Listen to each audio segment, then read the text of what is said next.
Welcome back. Today, I want to talk about a really exciting topic that I think has a huge part in everybody's lives, and that is the idea of getting rid of your harmful beliefs. And what I kind of want to go into is explaining, how these beliefs are harming you and kind of how to change them. So I always like to add action steps at the end, so we're going to definitely be sure to add those in this video as well. We're going to be jumping right in, and I'm going to ask you a question to start out. So imagine there's two students about to take this math class. The first one is telling the other, I've always been bad at math. It's just something I've never been good at. And I just really hope this class is going to be easy because I'm not good at it. And the other one's like, I agree. It's always been challenging for me. And I also hope this is easy. Which one do you think is going to do better in the class? Well, I would argue it's going to be the second one. It's always going to be hard to tell off that basic conversation. But the reason for this is the beliefs. If you believe you're going to be bad at something, you will be. And that's been me in a lot of areas of my life. One, this is literally me, as I am the person to say, oh, I'm terrible at math, and guess what? I'm terrible at math. And there's a reason for this. There's a reason why these negative beliefs are so powerful, is because we believe them. And we think that it's possibly naturally good or bad at something. And I think it is in some things. I think God gives people gifts to be naturally good at stuff. But I think a lot of the times, the whole prodigy thing, the whole thing like, oh, this person's just really good at piano. They're so talented. It's crazy.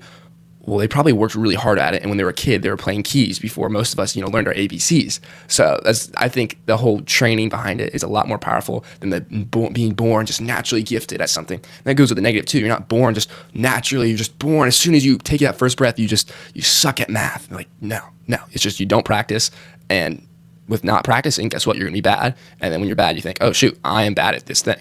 No, you just didn't practice. And I think we get these things mixed up a lot. And it's dangerous because it's very powerful what we believe in.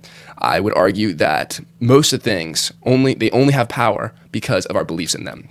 A lot of things, like when you think about superstitions, or like I said, just different thoughts you had, their only power comes from our belief in them. Another thing I want to touch on is when you have that belief, that negative belief that, oh, I'm bad at something, that just gives you an excuse. If you just believe, oh, I've been born naturally bad at math, well, guess what? You're not going to try. You're not going to practice, because why would you? If you're going to be bad at it anyways, why would you? It just gives you an excuse.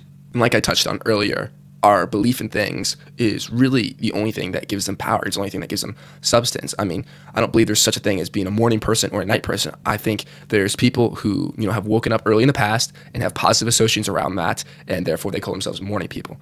Why would anyone be only able to function better in the morning? I just think it's just associations and habit.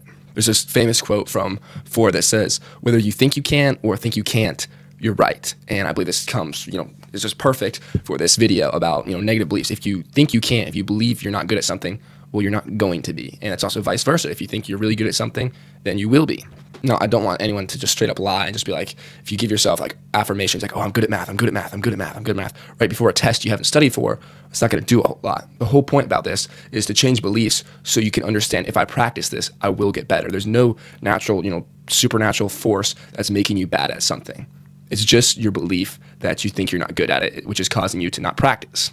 Here's some practical action steps for you. The first one is to think of the words or phrases that might be, helping your negative beliefs. Things, I can't, I suck at, I've never been able to do this, I've never been good at something like that. And just think about those and get rid of them because they don't help you. Those full-on statements, you think, oh, it's just words. Well, words have power. They're backed up by meaning. So get rid of them. Next, I want you to examine areas in your life that you're bad at. Just think about, that's one area I'm not very good at. And then kind of trace back, well, what are the things I say around that? When I talk to people about, that class, about that activity, about that work project, about, meeting with that person, what do I say when I'm, talk about that situation where I'm not good at? Do I use negative things like, oh, I'm really bad at that class, so it sucks, I don't understand anything, I've never been good at that thing, oh, I struggle, I've always struggled talking with this person? Just trying to pick up and realize those negative words and what you're saying, because those words, why are these words coming out of you? It's because they're backed by a belief that you have. And finally, I want you to think about one of those things you're bad at.